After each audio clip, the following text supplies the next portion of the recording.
Customizing AutoCAD using the LISP programming language is a great way for users to increase their productivity. Whether you use them to simplify using certain commands or use it to automate large portions of your project, LISP can be a great way to speed up your drafting. For the first time, in 2024, AutoCAD LT has added the ability to load and use AutoLISP routines. This is great news for old-school CAD users like myself, so to celebrate, this episode covers the basics of creating simple AutoLISP routines yourself.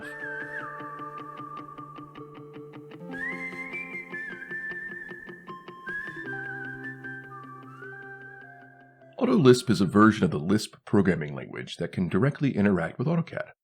Of the 4 different methods of programming AutoCAD, AutoLISP, Visual Lisp, Object Arcs, and Visual Basic, it's possibly the easiest method to use to start making custom commands in AutoCAD.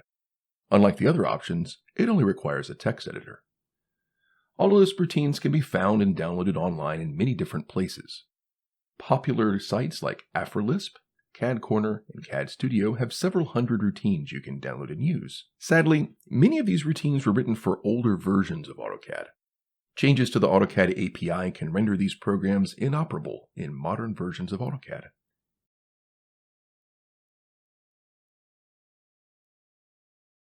In a future video, I will detail how to fix common problems with these downloaded LISP routines. For now, let's just tackle the basics. In the programming world, a simple hello world is generally how most are introduced to a language. In AutoCAD, though, a hello world example is pretty useless. We will instead work on a simple, useful example: command stacking. We have another video on how to add new aliases to AutoCAD commands. See the link in the description below. But these only work if we're making the command name shorter. To add more complex options, you need to program it to do so. All AutoCAD commands have command line options that allow you to change a way a command works. In normal operation, one has to type the command, press enter, type the command line option, and press enter again. There are other ways to use command line options, clicking on them, right-clicking, etc. But for this video, we will focus on typing. When trying to stack command line options together, it pays to go to AutoCAD and use the command several times, typing it into the command line. You'll want to write down the steps it takes to make the command do as you wish. If you type the command and a dialog box pops up, try adding a dash or a dot before the command name. This activates an older version of that command that only uses the command line. The command line only version is the one we want to use. If you want to use zoom extents using the keyboard, one has to type zoom, enter, and E, enter. This is clearly too many enters.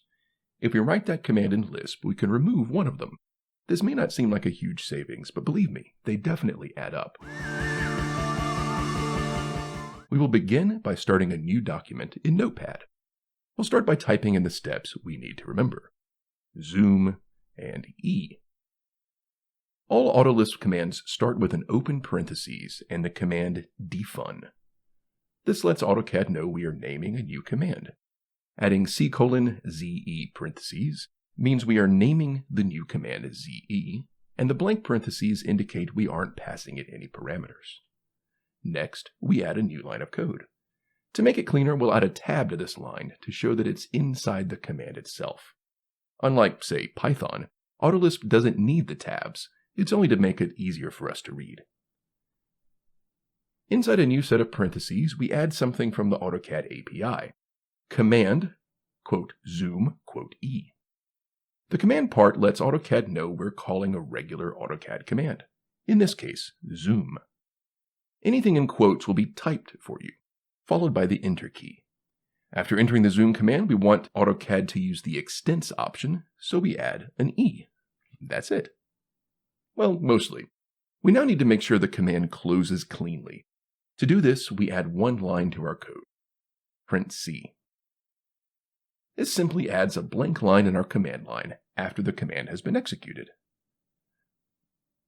Finally, we need to close all our parentheses. Since we started with an open parentheses right before defun, we simply need to close it like this. Whitespace doesn't actually matter here. We can also write the routine like this. For short routines, this can be great, but the expanded version can be much easier to read. We can now save the file, making sure to use Save As, selecting the All Files option, and naming it with the .lsp file type.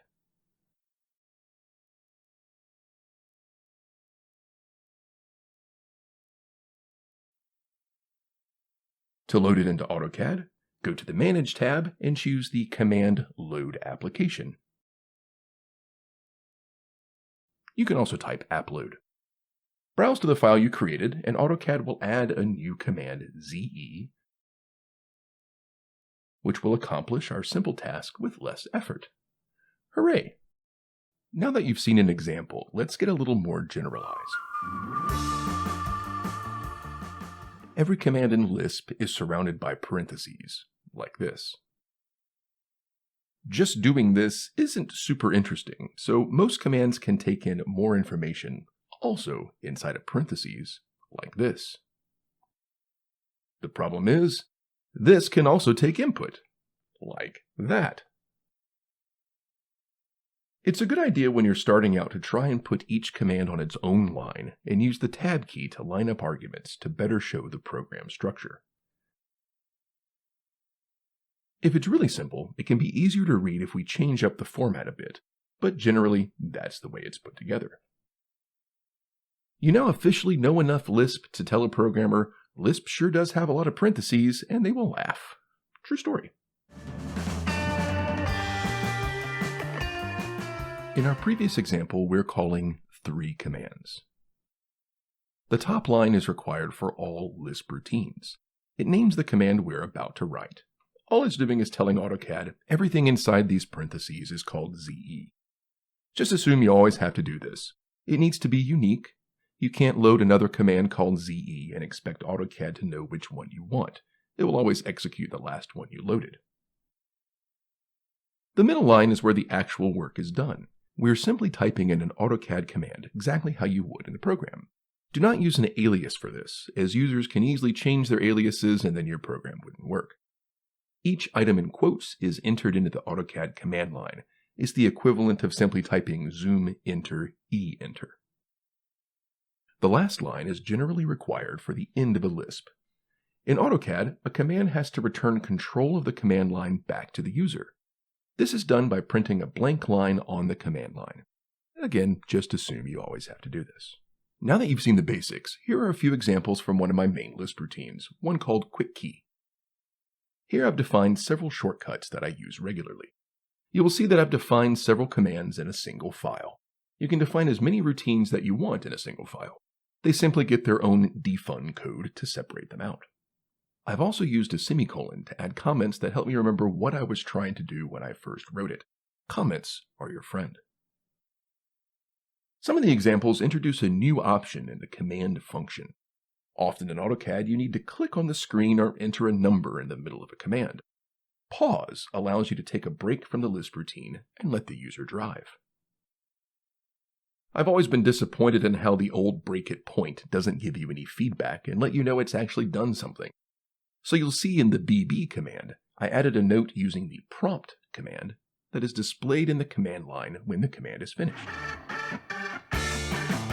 As you get into more complicated routines though, it can become really easy to lose track of how many parentheses you're supposed to have and where. Programming text editors often have the tools to track and color your code to make it much easier to debug. In later episodes, we'll explore more advanced routines, and parentheses can get all over the place and you scream inside a little. In the next episode in this series, we'll take a look at my 3 favorite, Notepad++, Sublime Text, and Visual Studio Code, and see how to set them up. For now, start paying attention to how you use AutoCAD, and start to see where you can remove key presses from your own projects. The new AI Assistant in AutoCAD 2024 will also pop up recommendations, and are a good place to discover efficiency improvements for the things you do daily. I've put a link to the AutoLISP API in the description. Did you find this helpful? Click the link button. Do you have some simple routines that you use and would like to share them? Please do so in the comments. Click subscribe if you're liking what you see here and want to see more of it. And if you're interested in our AutoCAD, Revit, Inventor, Fusion 360, MicroStation, Civil 3D, SketchUp, or 3ds Max classes, check us out at AtkinsTechConsulting.com.